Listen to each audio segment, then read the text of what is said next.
WMUR and the New Hampshire Political Library, with funding from the Citizens Bank Foundation, present this Commitment 2008 special, Conversation with the Candidate. Tonight, Congressman Ron Paul.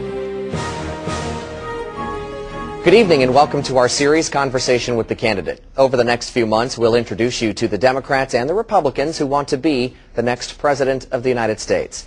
Tonight, we're talking with Congressman Ron Paul of Texas. Congressman, thanks for joining us. Welcome. Thank you. It's real nice to be here. Nice to have you. In just a few minutes, I'll have some questions for the Congressman. Then we'll take some questions from our live studio audience of New Hampshire voters. But first, here's a look at the Congressman's background. Ron Paul was born and raised in Pittsburgh, Pennsylvania, moving to Texas in 1968, where he became a doctor. Ron Paul has a wife and 5 children. He joined the Libertarian Party in 1987, but was elected to Congress as a Republican. He served in the U.S. Air Force as a flight surgeon during the 1960s before becoming a specialist in obstetrics, delivering more than 4,000 babies. Paul was the Libertarian Party nominee for president in the 1988 election. Following that failed presidential bid, he returned to Congress in 1997. He's not a household name, but Republican Representative Ron Paul of Texas hopes his voting record in Washington sets him apart in the race for president. And again, we're happy to introduce all of you to Congressman Ron Paul. Congressman, tell us, why are you running for president?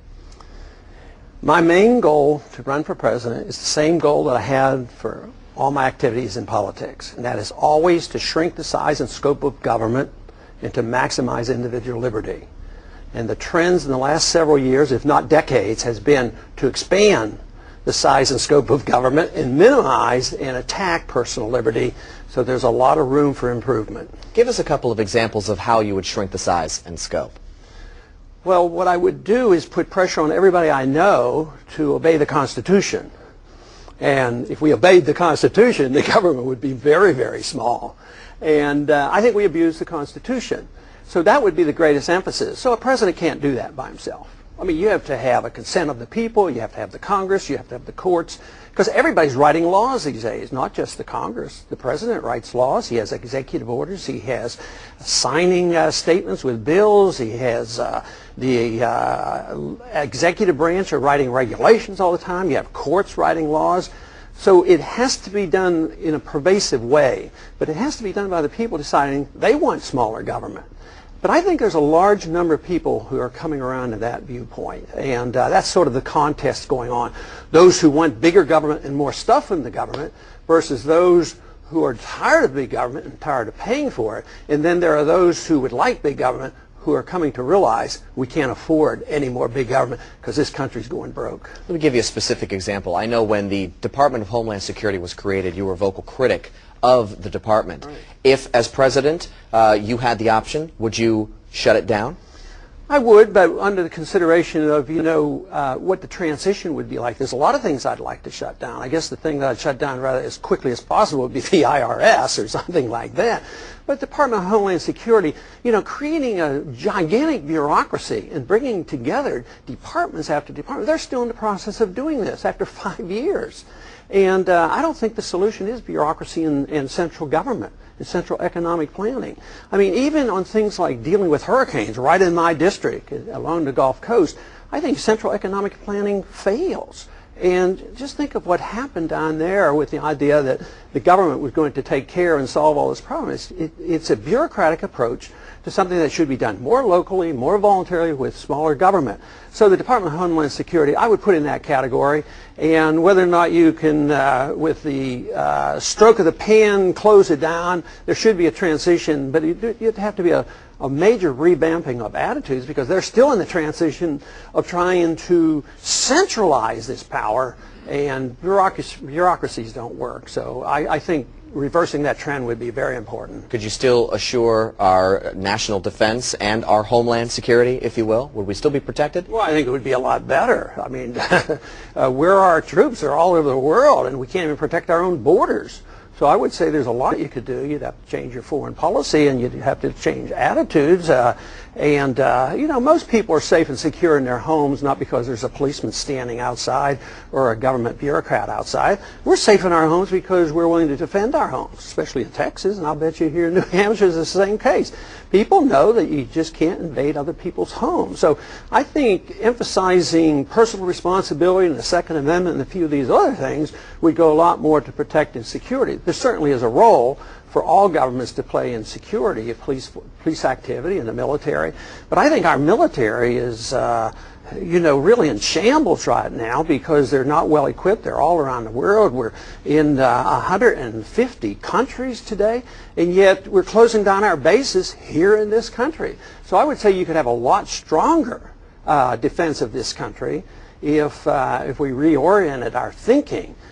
Today it seems like we're every place trying to solve everybody's problem and antagonizing the world against us, which to me is why we're more vulnerable than ever. Talking about the troops, let's shift focus to Iraq a little bit. I know in the months after 9/11, as the focus of debate in Congress began to shift over to Iraq, you were a vocal critic of going to war in the first place. You raised a lot of questions about it. If you had the power right now, what would you do? I'd bring the troops home. Bring them all home. It was a bad idea to go.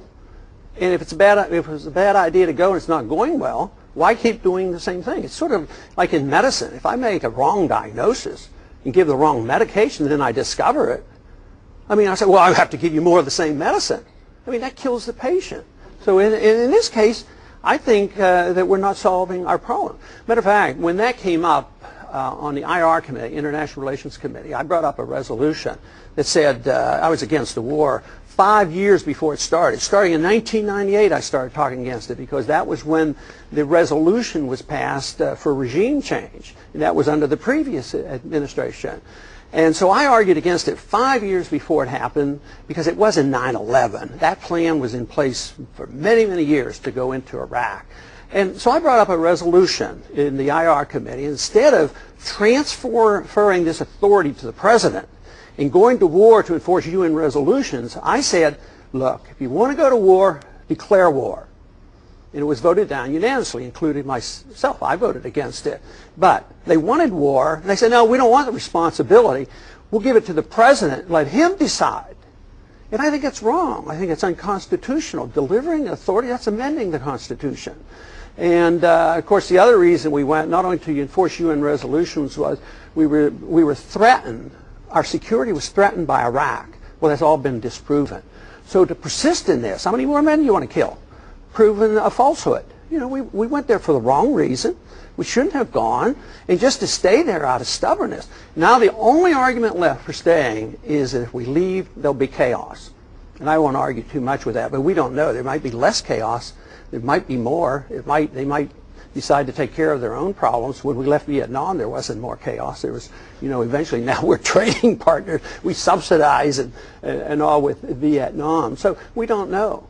But I do know that if we did leave, Americans no longer would be killed, and your tax dollars and our military people would no longer be required to kill other people in a war that is undeclared. But the argument now by the administration is, we're at war, we have to do this, and you can't back away, we have to win this war. If there's a war, why didn't they declare it? And I think that's why I harp back to the Constitution all the time. If we'd follow the Constitution, we would be very less likely to get ourselves in these messes, whether it's domestic, entitlement programs, and all these issues that we're involved with, the educational system. It's because we're so careless about the Constitution. If we want the government to do these things, if we want the president to go to war like the kings used to and let him decide, we should amend the Constitution. If you want the federal government to run your educational system, the Department of Education, and have no child left behind, change the Constitution. Otherwise, there's nothing left of the Constitution. And I think that's about where we are today.